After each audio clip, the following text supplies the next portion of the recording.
পিকুর এক ভিডিওতেই শেষ সৌরভের খেলা, পরশুরামের প্রতিশোধ শুরু। হ্যাঁ ভিউয়ার্স, এমনটি দেখা যাবে আজকের পর্বে। বিস্তারিত জানতে ভিডিওতে একটি লাইক দিয়ে চ্যানেলটি সাবস্ক্রাইব করে সম্পূর্ণ ভিডিওটি দেখতে থাকুন। গল্পের শুরুতেই আমরা দেখতে পাবো মহিতুষ তটিনীর সামনে বন্দুক তাক করে দাঁড়িয়ে আছে। এক মুহূর্তের জন্য তটিনীর চোখে ভয়ের ছাপ দেখা গেল না, বরং সে ধীরে ধীরে মহিতুষের চোখে দিকে তাকে শান্ত গলায় বলে, আপনি কি আমাকে গ্রেপ্তার করতে এসেছেন? মহিতুষ ঠোঁট বাঁকিয়ে হেসে বলে, হ্যাঁ তাই ভাবতে পারো। তটিনী প্রশ্ন করে, তাহলে আপনার কাছে রেস্টুরেন্ট কোথায়? এই প্রশ্নটা শুনে মহিতুষের মুখের হাসি মিলিয়ে যায়। সে কয়েক পা এগিয়ে এসে বন্দুকটা আরও কাছে নিয়ে বলে, আমার কাছে ওয়ারেন্ট থাক বা না থাক, আমি চাইলে এক্ষুনি তোমাকে তুলে নিয়ে যেতে পারি। তটিনী তখন বলে, আমাকে আইন শেখানোর চেষ্টা করবেন না। যা শুনে অবাক হয়ে যায় সবাই, কিন্তু তটিনী মাথা নিচু করে না। সে দৃঢ় গলায় বলে, আইনের পোশাক পরে যদি আইন ভঙ্গ করেন তাহলে মানুষ একদিন সেই পোশাক সম্মান করা বন্ধ করে দিবে। কথাটা শুনে আশেপাশের একজন অফিসার একে অপরের মুখের দিকে তাকিয়ে থাকে। কারণ তারা বুঝতে পারছিল তটিনী ভুল কিছু বলছে না। ঠিক তখনই বাইরে থেকে ছোট ছোট পায়ের শব্দ ভেসে আসে। মাম্মি মাম্মি বলে চিৎকার করতে করতে দৌড়ে ঘরে ঢুকে পড়ল পিকু। সে হাঁপাচ্ছে, কিন্তু তার মুখে ভয়ের বদলে ছিল অদ্ভুত আত্মবিশ্বাস। তটিনী অবাক হয়ে বলে, কি হয়েছে পিকু? পিকু মোবাইলটা উঁচু করে বলে, মাম্মি আমি সবকিছুই ঠিক করে ফেলেছি, মানে ভিডিওটা ভাইরাল করে ফেলেছি, সোশ্যাল মিডিয়ায় পোস্ট করে দিয়েছি। যা শুনে তটিনী মনে মনে অনেক খুশি হয়ে যায়, আর সবাই তো ভয়ে কাঁপতে থাকে। মহিতুষ তখন কপাল কুঁচকে বলে, তুমি কি করেছ? পিকু তখন বলে, আপনারা আমার মাম্মির সঙ্গে যা যা করছেন সব আমি ভিডিও করেছি, আর সেই ভিডিও আমি সোশ্যাল মিডিয়ায় আপলোড করেছি। এখন সবাই দেখবে আপনারা কি কি আমার মাম্মির সঙ্গে করছেন। যা শুনে অবাক হয়ে যায় সবাই। এদিকে সৌরভ বলে, কি বললে, ভিডিও ভাইরাল? পিকু তখন হেসে বলে, হ্যাঁ এখন আর এটা শুধু একটা ভিডিও নয়, এটা সত্যি, আর সত্যিটা সবাই দেখবে। মহিতুষের চোখ একদম কপালে উঠে যায়, রাগান্বিত হতে থাকে। সে নিজেই ফোন বের করে কিছু চেক করার চেষ্টা করে, কিন্তু ততক্ষণ অনেক দেরি হয়ে গিয়েছে। ভিডিওটি হাজার হাজার মানুষ শেয়ার করতে শুরু করেছে। কমেন্টে সবাই একটাই প্রশ্ন করছে, আইন রক্ষক যদি এমন হয়, আসলে সাধারণ মানুষ কোথায় যাবে? মহিতুষ নিজের আকার সামলাতে পারে না, সে গর্জে ওঠে, এই বাচ্চাটাকে আগে ধরো। দুজন অফিসার এগিয়ে যেতে তটিনী তাদের সামনে গিয়ে দাঁড়ায়। তার কণ্ঠে এবার আগের চেয়ে বেশি দৃঢ়তা। কেউ আমার ছেলে মেয়েকে স্পর্শ করার চেষ্টা করবে না। মহিতুষ চিৎকার করে বলে, সরে দাঁড়াও। তটিনী শান্তভাবে বলে, আজ পর্যন্ত আমি চুপ ছিলাম বলে আপনারা আমাকে দুর্বল ভেবেছেন, কিন্তু একটা কথা মনে রাখবেন, একজন মায়ের সামনে তার সন্তানের দিকে হাত বাড়ালে সেই মা কিন্তু আর আগের মতো থাকে না। যা শুনে সবাই অনেক ভয় পেতে থাকে। পিকু মায়ের পাশে এসে দাঁড়ায়, ছোট হাতটা শক্ত করে মায়ের হাত ধরে বলে, মাম্মি তুমি ভয় পেও না, আমি আছি। তটিনীর চোখ একদম জলে ভিজে ওঠে। সে কান্না চাপা দিয়ে ছেলের মাথায় হাত রাখে। এদিকে মহিতুষ আবার নিজের শেষ অস্ত্র ব্যবহার করার চেষ্টা করে। সে বলে, আমি চাইলে এখনই তোমাদের এনকাউন্টার করে দিতে পারি, কেউ কিচ্ছু করতে পারবে না। তটিনী এবার হালকা হেসে বলে, তটিনী তখন হালকা হাসতে থাকে। সেই হাসি দেখে মহিতুষ অবাক হয়ে যায়। তটিনী বলে, আপনি একটা বড় ভুল করেছেন। মহিতুষ তখন বলে, কিসের ভুল? তটিনী বলে, আগে আপনার অন্যায় সাক্ষী ছিল শুধু এই ঘরের কয়েকজন মানুষ, এখন সেই সাক্ষী পুরো দেশ। যা শুনে মহিতুষের বুকের ভিতরটা একদম তীরের মতো গিয়ে বিঁধে। ঠিক তখনই মায়ার সামনে এসে বলে, ঠিক তখনই এখানে মায়া চলে আসে। সে ব্যঙ্গ করে বলে, স্যার এখন কিন্তু শুধু ভিডিও ডিলিট করলেই হবে না, মানুষ ইতিমধ্যে দেখে ফেলেছে, তদন্ত শুরু হলে অনেক প্রশ্নের উত্তর দিতে হবে। মহিতুষ তখন দাঁতে দাঁত চেপে বলে, আমি সাইবার ক্রাইমে গিয়ে সব ভিডিও মুছে ফেলবো। মায়া হেসে উত্তর দেয়, ইন্টারনেটে একবার কিছু ছড়িয়ে পড়লে সেটা মুছে ফেলা এত সহজ নয় স্যার, আজ প্রযুক্তি আপনাদের বিরুদ্ধে সাক্ষী হয়ে দাঁড়িয়েছে। রাগে মহিতুষ বন্দুকটা শক্ত করে ধরে এগিয়ে আসতে তটিনীর চোখে ভাষা সম্পূর্ণই বদলে যায়। সে ধীরে ধীরে নিজের হাতের কবজি ঘুরিয়ে বলে, আমাকে এখন আপনারা চিনেননি, আমি একজন প্রশিক্ষিত অফিসার। আমি যদি আত্মরক্ষার জন্য একবার হাত তুলি তাহলে আজ এখান থেকে সবাই সুস্থভাবে বের হতে পারবেন না, তাই আমার পরিবারকে নিয়ে আরেক পা এগোনোর চেষ্টা করবেন না।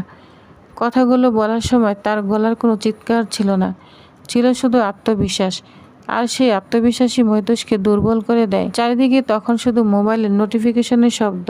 সংবাদ মাধ্যমে খবর পৌঁছে যায়, ভিডিওর ভিউ বাড়ছে। মহিতুষ বুঝে গেল পরিস্থিতি তার হাতের বাইরে চলে গিয়েছে। রাগে ফুঁসতে ফুঁসতে সে বলে ওঠে, আজ চলে যাচ্ছে, কিন্তু এটা শেষ নয়, এর প্রতিশোধ আমি নিব, বিশেষ করে পরশুরামকে আমি ছাড়বো না। তটিনী এক পা সামনে এসে বলে, প্রতিশোধ নিতে গেলে আগে নিজের অপরাধের মুখোমুখি হতে হয়। আজ আপনি হারেননি, হারিয়েছে আপনার অহংকার। মহিতোষ কোনো উত্তর দিতে পারে না। সে নিজের লোকদের ধীরে ধীরে নিয়ে বাড়ি থেকে চলে যায়। দরজাটা বন্ধ হওয়ার সঙ্গে সঙ্গে এতক্ষণ শক্ত হয়ে দাঁড়িয়ে থাকা তটিনী হঠাৎ ভেঙে পড়ে। পিকু আর লাট্টুকে শক্ত করে জড়িয়ে ধরে কান্না করতে থাকে। তখন পিকু এবং লাট্টু বলে, মাম্মি আমরা তো বলেছিলাম তোমার কিচ্ছু হতে দেব না। তটিনী তখন ছেলে মেয়েকে ধরে কান্নায় ভেঙে পড়ে, বলে আজ আমি বেঁচে গিয়েছি শুধু আমার সন্তানদের সাহসের জন্য। এদিকে পরশুরাম নির্জন এক জায়গায় বসে কিছু কাগজপত্র দেখছিল। হঠাৎ করে দরজা ঠেলে দৌড়ে ভেতর ডেকে তার মুখে আতঙ্ক, হাতে মোবাইল ফোন। সে হাঁপাতে হাঁপাতে বলে, পরশুরাম সব শেষ হয়ে যাচ্ছে, তুই আগে এটা দেখ। পরশুরাম অবাক হয়ে ফোনটা হাতে নেয়। ভিডিওটা প্লে করতে দেখে সৌরভ এবং 3 জন অফিসার তটিনীর দিকে বন্দুক তাক করে দাঁড়িয়ে আছে। ছোট পিকু মায়ের সামনে দাঁড়িয়ে প্রতিবাদ করছে, আর অসহায় অবস্থায় মাথা নত করেনি তটিনী। ভিডিও যত এগোতে লাগলো পরশুরামের চোখ তত লাল হয়ে যায়, তার হাতে শিরাগুলো ফুলে উঠেছে। ভিডিও শেষ হতে সে ধীরে ধীরে ফোনটা নামিয়ে দেয়। তারপর শান্ত গলায় বলে, ওরা আমার স্ত্রীকে বন্দুক দেখিয়েছে। এই শান্ত কণ্ঠটাই ছিল সবচেয়ে ভয়ঙ্কর। বলরাম বুঝতে পারল এখন ঝড় আসতে চলেছে। পরশুরাম দাঁড়িয়ে জানালার দিকে তাকায়, তার চোখে আগুন। সে বলে, আমি অনেক অপমান সহ্য করেছি, নিজের উপর হওয়া হামলাও ভুলে গিয়েছি, কিন্তু আমার পরিবারের দিকে কেউ হাত বাড়াবে এটা আমি জীবিত থাকতে হতে দিব না। বলরাম তখন বলে, রাগ করে কোনো ভুল সিদ্ধান্ত নিস না। পরশুরাম তখন বলে, আমি রাগের সিদ্ধান্ত নিই না, আমি বিচার করি। আজকে না সৌরভের বিচার শুরু হবে। একটু পরে সে নিজের মোবাইল বের করে। বলরাম ভেবেছিল এবার হয়তো সৌরভকে ফোন করবে, কিন্তু না, তখন ফোন করেছে তটিনী। ফোন ধরতেই পরশুরামের গলায় উদ্বেগ স্পষ্ট। তুমি ঠিক আছো? তটিনী হালকা এসে বলে, আমি ভালো আছি, তুমি অযথা চিন্তা করো না। পরশুরাম বলে, আমি ভিডিওটা দেখেছি, তুমি আমাকে অনেক কিছু জানাওনি। কেন জানাওনি? তটিনী তখন চুপ করে বলে, কারণ আমি জানি তুমি জানতে পারলে নিজের জীবনকে বিপদে ফেলতে। আমি সেটা চাইনি। তোমার জীবনে যদি নিরাপদ না থাকে তাহলে আমার বেঁচে থাকার কোনো মূল্য নেই। যা শুনে তটিনীর চোখ জলে ভিজে ওঠে। সে আস্তে করে বলে, তুমি শুধু নিজের খেয়াল রাখো, আমি আর বাচ্চারা ভালো আছি। কিন্তু পরশুরাম বিশ্বাস করতে পারে না। সে বারবার জানতে চাচ্ছে সৌরভ কেন এসেছিল। তটিনী বলে, সে জানতে চাচ্ছিল তুমি বেঁচে আছো কিনা, কোথায় আছো, কিন্তু আমি কিচ্ছুই বলিনি। পরশুরাম তখন বলে, ভালো করেছো, এখন থেকে খেলা আমি খেলবো। ফোন রাখার পর কয়েক মুহূর্ত চুপ করে দাঁড়িয়ে থাকে পরশুরাম। তারপর বলরামের দিকে বলে, আজ রাত থেকে সৌরভের প্রতিটি পদক্ষেপের উপর নজর রাখতে হবে। সে কোথায় যাচ্ছে, কার সঙ্গে দেখা করছে, সব খবর রাখতে হবে। বলরাম তখন বলে, ঠিক আছে, কারণ সে জানতো পরশুরাম যখন এমনভাবে পরিকল্পনা শুরু করে তখন প্রতিপক্ষের পালানোর পথ খুবই কম থাকে। এদিকে অনেকটি জায়গায় পাঁচু একা বসে আছে, তার চোখে মুখে ভয়। সে বারবার চারপাশে তাকাচ্ছে, কারণ সে জানে যে খুনটা সে নিজের চোখে দেখেছে সেই সত্য প্রকাশ পেলে অনেক বড় বড় মানুষ জেলে যাবে। ঠিক তখনই পরশুরাম সেখানে পৌঁছায়। সে পাঁচুর কাঁধে হাত রেখে বলে, শোনো, তুমি এখন সবচেয়ে গুরুত্বপূর্ণ মানুষ। পাঁচু ভয় পেয়ে বলে, আমি তো কিছুই বুঝতে পারছি না। পরশুরাম শান্তভাবে বলে, তুমি একজন সাক্ষী, আর সাক্ষীকে বাঁচিয়ে রাখাই এখন সবচেয়ে বড় কাজ। কেউ যেন জানতে না পারে তুমি কি দেখেছ। পাঁচু মাথা নেড়ে বলে, আমি কাউকেই কিচ্ছু বলবো না। পরশুরাম বলে, শুধু মুখ বন্ধ রাখলেই হবে না, নিজের নিরাপত্তার দিকেও খেয়াল রাখতে হবে, কারণ সত্যকে সবচেয়ে বেশি ভয় পায় অপরাধীরা। পাঁচুর কাছ থেকে বেরিয়ে আসতেই পরশুরামের ফোন আবার বেজে ওঠে। স্ক্রিনে ভেসে ওঠে একটি নাম, শীতল। কিছুক্ষণ ফোনের দিকে তাকে সে রিসিভ করে। ওপাশ থেকে শীতলের কণ্ঠ ভেসে আসে, এখন তো আমাকে মনে পড়ে না, তাই না? পরশুরাম বিরক্ত হয়ে বলে, কি হয়েছে শীতল? শীতল বলে, আমি তোমার জীবন বাঁচিয়েছি, অথচ তুমি আমার সঙ্গে ঠিকমতো কথা বলছো না, তুমি কোথায়?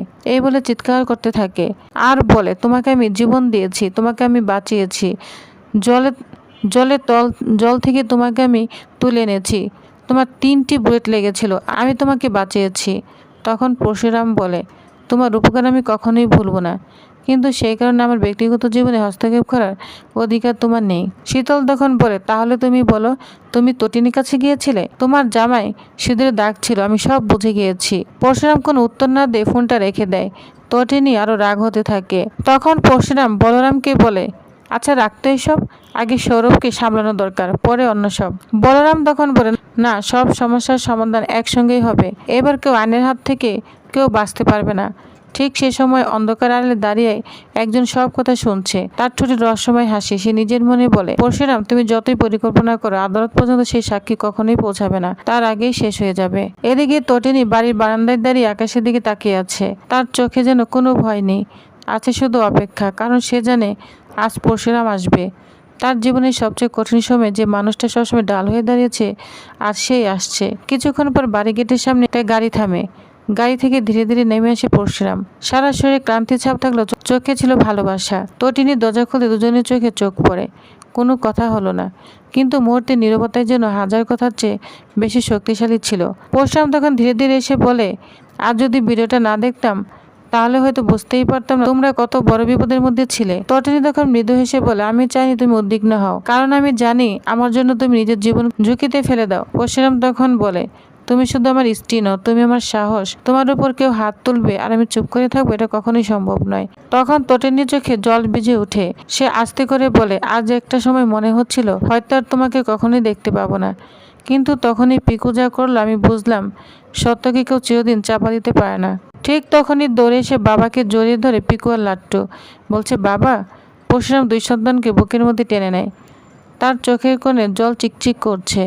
সে বলে, তোরা যা করছিস তাতে আমি গর্বিত, কিন্তু একটা কথা মনে রাখবি, সাহস মানে শুধু রাগ নয়, অন্যায়ের বিরুদ্ধে সত্যের পাশে দাঁড়ানো। পিকু মাথা নেড়ে বলে, বাবা আমি শুধু চেয়েছিলাম সবাই জানুক মামির কোনো দোষ ছিল না। পরশুরাম ছেলের কপালে চুমু খেয়ে বলে, আজ তুই শুধু আমার ছেলে নস, একজন সাহসী মানুষ হিসাবে প্রমাণ দিয়েছিস। এরপর তটিনী এবং পরশুরাম নীরবে দুজন বসে পড়ে। দুজন দুজনের দিকে অবাক হয়ে তাকিয়ে আছে। তখনই তটিনীর ফোন বেজে ওঠে। ফোনটা করেছে শীতল। তটিনী তখন কিছুক্ষণ ফোনের দিকে তাকিয়ে থাকে। পরশুরাম বলে, ফোন রিসিভ করো, দেখো কি বলতে চায়। তটিনী ফোন ধরতে শীতল বলতে থাকে, আমি জানি পরশুরাম এখন তোমার পাশেই বসে আছে। তখন তটিনী কিছুই বলে না, শুধু শুনতে থাকে। শীতল তখন বলে, ওকে আমি মৃত্যুর মুখ থেকে ফিরিয়ে এনেছি। যখন সবাই আশা ছেড়ে দিয়েছিল তখন আমি দিনরাত তোর পাশে ছিলাম, তাই ওর উপর অধিকার আমারও আছে। তটিনী কিছুক্ষণ চুপ করে থাকে, তারপর শান্তভাবে বলে, মানুষকে বাঁচানো অনেক বড় কাজ, তার জন্য আমি তোমার প্রতি কৃতজ্ঞ, কিন্তু কৃতজ্ঞতার ভালোবাসা এক জিনিস নয়। যা শুনে শীতল চুপ হয়ে যায়। তটিনী বলে, ভালোবাসা কখনো জোর করে পাওয়া যায় না, অধিকার দাবি করে অর্জন করা যায় না। ভালোবাসা আসে বিশ্বাস থেকে, সম্মান থেকে, ত্যাগ থেকে। শীতল তখন বলে, আমি এটা মেনে নিতে পারছি না। তটিনী বলে, সব সত্যি মেনে নেওয়া সহজ নয়, কিন্তু সত্যি কখনো বদলে যায় না। পরশুরাম আমার স্বামী, আর আমরা একে অপরকে বিশ্বাস করি, সেই বিশ্বাস কেউ ভাঙতে পারবে না। এটা বলে ফোন কেটে দেয় তটিনী। ফোন রাখার পর পরশুরাম তটিনীর দিকে তাকিয়ে মৃদু হেসে বলে, আজ তুমি যেভাবে কথা বলে তাতে আমি সত্যিই গর্বিত। তটিনী তখন বলে, তোমার কাছ থেকে তো শিখেছি মাথা নত না করে সত্যের পাশে দাঁড়াতে। তখন দুজন দুজনের চোখে অবাক হয়ে তাকিয়ে থাকে। এদিকে দেখা যায় শহরে অন্য প্রান্তে অনেক খেলা শুরু হয়ে গিয়েছে। সৌরভ নিজের ঘরে পায়চারি করছে। তার সামনে টেবিলের উপর রাখা আছে মোবাইলে বারবার ভাইরাল ভিডিওটি ভেসে আসছে। প্রতিটি কমেন্ট যেন তার অহংকার আঘাত করছে। সে রাগে মোবাইল ছুঁড়ে দেয়, একটা ভিডিও আমার সব শেষ করে দিতে পারে না। ঠিক তখনই তার এক সহযোগী দৌড়ে এসে বলে, স্যার খবর ভালো নয়, অনেক ঊর্ধ্বতন কর্মকর্তা বিষয়টা জেনে গেছে, তদন্ত শুরু হতে পারে। সৌরভ তখন বলে, তদন্ত শুরু হওয়ার আগে সব প্রমাণ ডিলিট করে দিতে হবে। লোকটি বলে, কোন প্রমাণ? সৌরভ তখন বলে, যে সাক্ষী দিয়েছে সে যদি বেঁচে থাকে তাহলে আমার বাঁচার কোনো পথ থাকবে না। এদিকে অন্ধকারে দাঁড়িয়ে আছে বিজি। সে ফোনে কারোর সঙ্গে কথা বলছে। পাঁচের উপর নজর রাখো, কোনো অবস্থাতে যেন আদালত পর্যন্ত পৌঁছাতে পারে না। ফোন কেটে দিয়ে বলে, এবার শুরু হবে আসল খেলা। এদিকে পরশুরাম জানলার পাশে দাঁড়িয়ে দূরের আকাশের দিকে তাকিয়ে আছে। সে মনে মনে প্রতিজ্ঞা করে, যারা আমার পরিবারকে ভয় দেখিয়েছে, যারা আইনের অপব্যবহার করেছে, যারা নিরপরাধ মানুষের জীবন নিয়ে খেলেছে, তাদের প্রত্যেককে আইনের মুখোমুখি দাঁড় করাবো। প্রতিশোধ নয়, আমি বিচার চাই। তটিনী তখন ধীরে ধীরে তার পাশে হাত ধরে বলে, আমি জানি সামনে পথ চলাটা অনেক কঠিন, কিন্তু এবার আমরা একসঙ্গে লড়বো। পরশুরাম হাসে, যতক্ষণ তুমি আর বাচ্চারা আমার পাশে আছো ততক্ষণ কোনো যুদ্ধই অসম্ভব নয়। ভিউয়ার্স, তাহলে আপনাদের কি মনে হয়, সৌরভ কি সত্যি গ্রেপ্তার হবে? পাঁচু কি নিরাপদে আদালতে সাক্ষী দিতে পারবে? শীতল কি নিজের জেদ ছেড়ে সরে দাঁড়াবে, নাকি নতুন বিপদ তৈরি করবে? আর পরশুরাম কি সত্যি আইনের মাধ্যমে নিজের পরিবারের জন্য ন্যায় বিচার আদায় করতে পারবে? এসব প্রশ্ন উত্তর জানতে পরের পর্ব একদম মিস করবেন না। ভিডিওটি ভালো লাগলে একটি লাইক দিন, চ্যানেলটি সাবস্ক্রাইব করুন এবং কমেন্ট করে জানান আপনাদের মতে সৌরভের কি শাস্তি হওয়া উচিত। ধন্যবাদ।